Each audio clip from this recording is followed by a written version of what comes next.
Hello dear students, welcome back to my channel physics SPC. Electrostatics का एक question. Two shorts electric dipoles are placed as shown. R is the distance between their centres. The energy of electric interaction between these dipoles will be. C is the centre of dipole moment P2।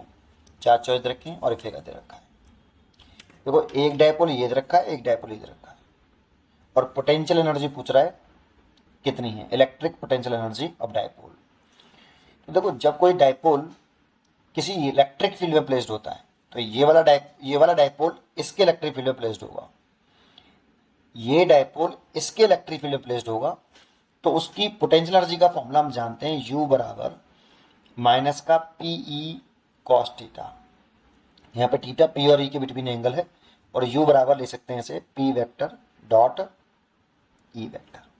ये formula use करेंगे। तो देखो, हमें क्या करना है कि इस डाइपोल की वजह से इस पॉइंट पर, पॉइंट ए पर कितना इलेक्ट्रिक फील्ड है उसे कैलकुलेट करना है। तो इस डाइपोल की वजह से इस पॉइंट पर कितना इलेक्ट्रिक फील्ड है वो कैसे निकालते हैं देखते हैं। तो इस डाइपोल मोमेंट P2 के कंपोनेंट्स कर लीजिए। तो एक डाइपोल मोमेंट ये आ जाएगा P2 cos थीटा, और एक हो जाएगा आपका ये वाला कंपोनेंट P2 sin थीटा।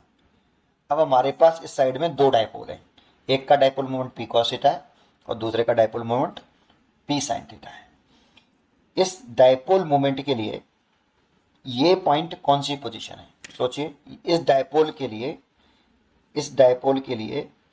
ये पॉइंट कौन सी पोजीशन है, एक्सियल या इक्वेटोरियल।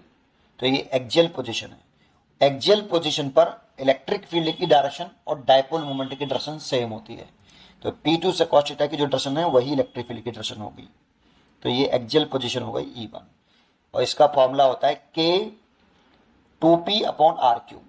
लेकिन K की वैल्यू 1/4πε0 2P, लेकिन 2P ना लिख के अगर डाइपोल मोमेंट P होता तो 2P अपॉन R क्यूब होता था, लेकिन डाइपोल मोमेंट इसका कितना है P2 cos थीटा, इसीलिए आएगा P2 cos theta over R cube.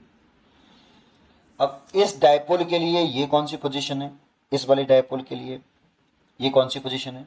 तो इस डाइपोल मोमेंट, जिसका dipole moment P sin theta है, उसके लिए पॉइंट A इक्वेटोरियल पोजीशन है, और इक्वेटोरियल पोजीशन पर इलेक्ट्रिक फील्ड की डायरेक्शन इस डाइपोल मोमेंट के एंटी पैरेलल होती है, दैट मीन्स अपोजिट होती है। तो एंटी पैरेलल बना लीजिए ऐसे, और इसकी जो वैल्यू होती है इक्वेटोरियल पोजीशन पर के P अपॉन R की होती है, के P, लेकिन P डाइपोल मोमेंट P ना होकर यहाँ पे कितना है P2 sin थीटा है, इसलिए P2 sin थीटा लिखेंगे ओवर R क्यूब। देखो डिस्टेंस ये R क्यूब है, ये रखिए R ओवर R क्यूब। अब नेट इलेक्ट्रिक फील्ड निकालने, वेक्टर फॉर्म में निकालने नेट इलेक्ट्रिक फील्ड।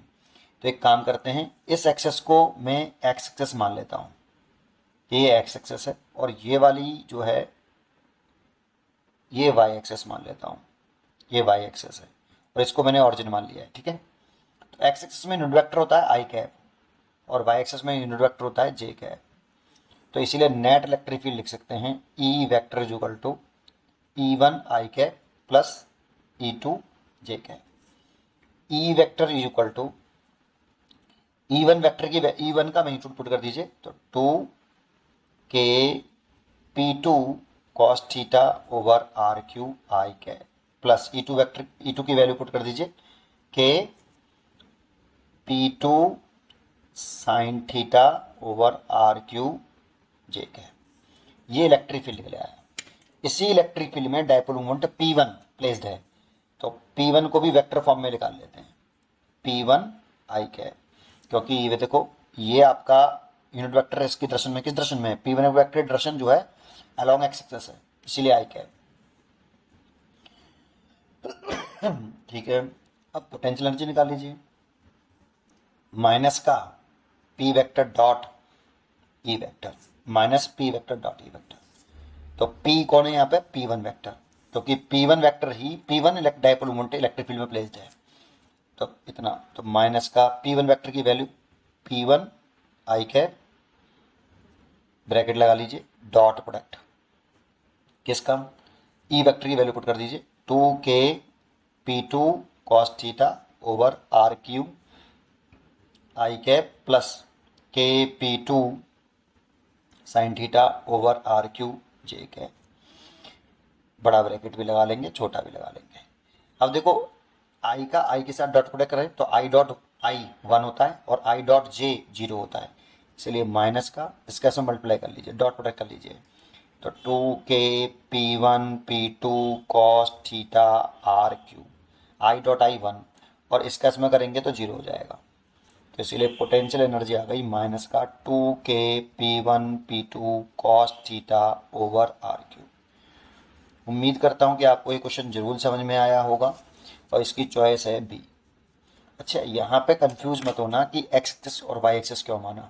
आप कोई से भी इस जगह पे कोई भी यूनिट वेक्टर मान लो, एन कैप, पी कैप, जे कैप, जो भी मानना है ना, तब भी आ जाएगा बेटा। यूनिट वेक्टर का मैग्नीट्यूड तो 1 होता है, क्लियर है?